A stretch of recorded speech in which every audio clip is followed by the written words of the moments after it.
Hey everyone, look, my little dog Hank is in the video with me. Hey, happy Thursday. Want to talk to you guys today about labels that you're giving your. Not many of you know that I lost my mom about 5 years ago. So my siblings and I take my dad out to dinner. We take turns.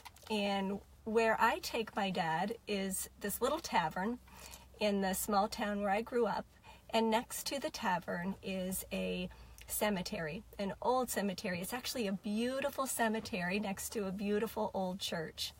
And every time I pass that cemetery, I think to myself two things. I think I'm going to stop one day and actually read the tombstones and just read names and that kind of thing. But secondly, I often think, how many of those people went to their graves with regret? And I know that is a heavy subject of all things for me to think about. That's what I think about. How many of those people went to their graves with regret? And here's a deeper question.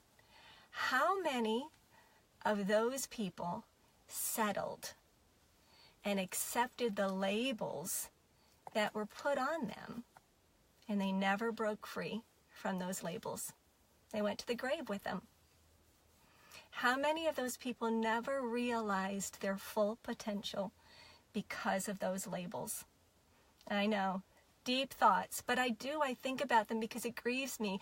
The thought of me or you going to your grave without realizing your potential, without me realizing my potential, and settling for mediocrity and accepting labels that have been put on me, scares me. It depresses me.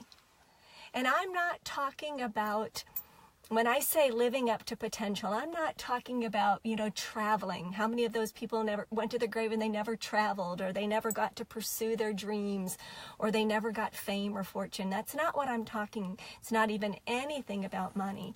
It's not living up to their potential of who they are inside because of the limiting labels that they put on themselves. So many times the labels that we allow inside of ourselves just get stitched in us, and they cause us from not making the right decisions, not trying new things, not experimenting with things, not challenging ourselves. And that's what I'm talking about. I'm going to give you an example of a label that I allowed myself to have for years. And to some of you, it might seem really minor, but to a young girl, young woman, it was not minor at all. And it actually changed the trajectory of my life for years.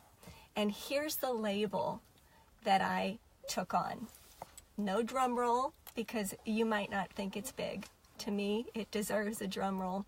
But for years, I took on the label of ditzy and unintelligent, sort of prissy.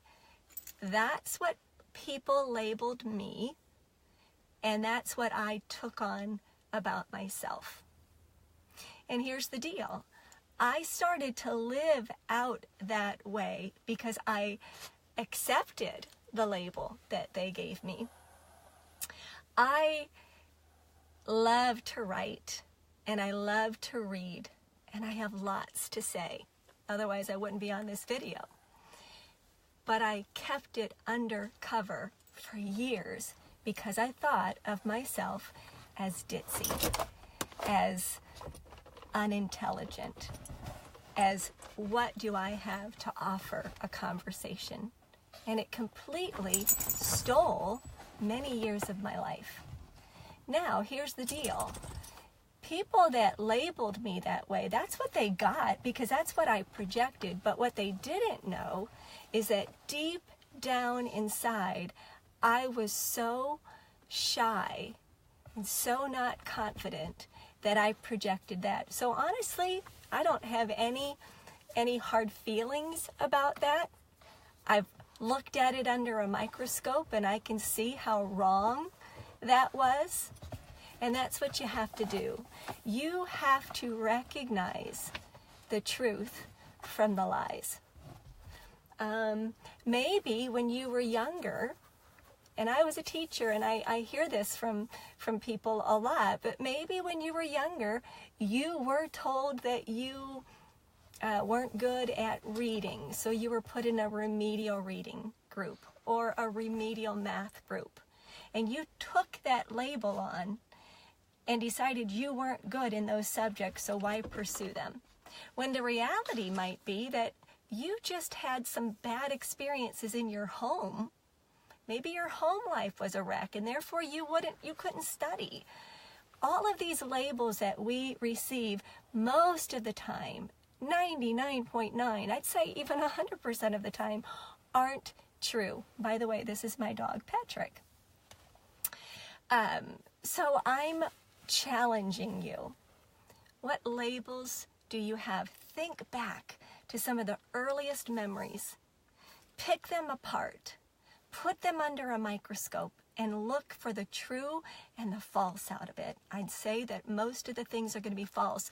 Maybe you've been labeled stupid or ugly or hopeless or unfriendly or poor or weak. The labels are endless. But pick them apart, look for the truth, look for the falseness, and it's going to be false. And then I'm challenging you to relabel yourself. Relabel yourself. You are not that person. Here's what you are. You are worthy. You are one of a kind. You are made for greatness. You are unique, and there's no one in this world that has what you have to offer the world like you do. That's the truth. That's the label. One of a kind, unique, worthy, lovable. So relabel yourself and choose not to go to your grave with regret. Choose not to go to your grave and settle. Choose not to not go to your fullest potential. Life is short and you have a lot to offer. So that's my message.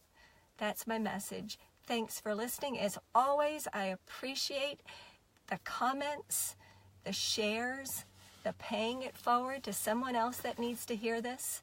Don't let another day go by with you believing lies and labels. And don't let another day go by your friend's life or somebody that you love, their life, that they take on bad labels. And if you want to share this video with them, please do. I appreciate all of those things. If you want to check out my website, lynnschrader.com, I appreciate that too. I've got blogs. I love to write. I've got blogs and a video series and all kinds of things on there about confidence. So thank you so much. Have a great Thursday. And Patrick says the same thing, and Hank does too. So, all right, have a good night, guys.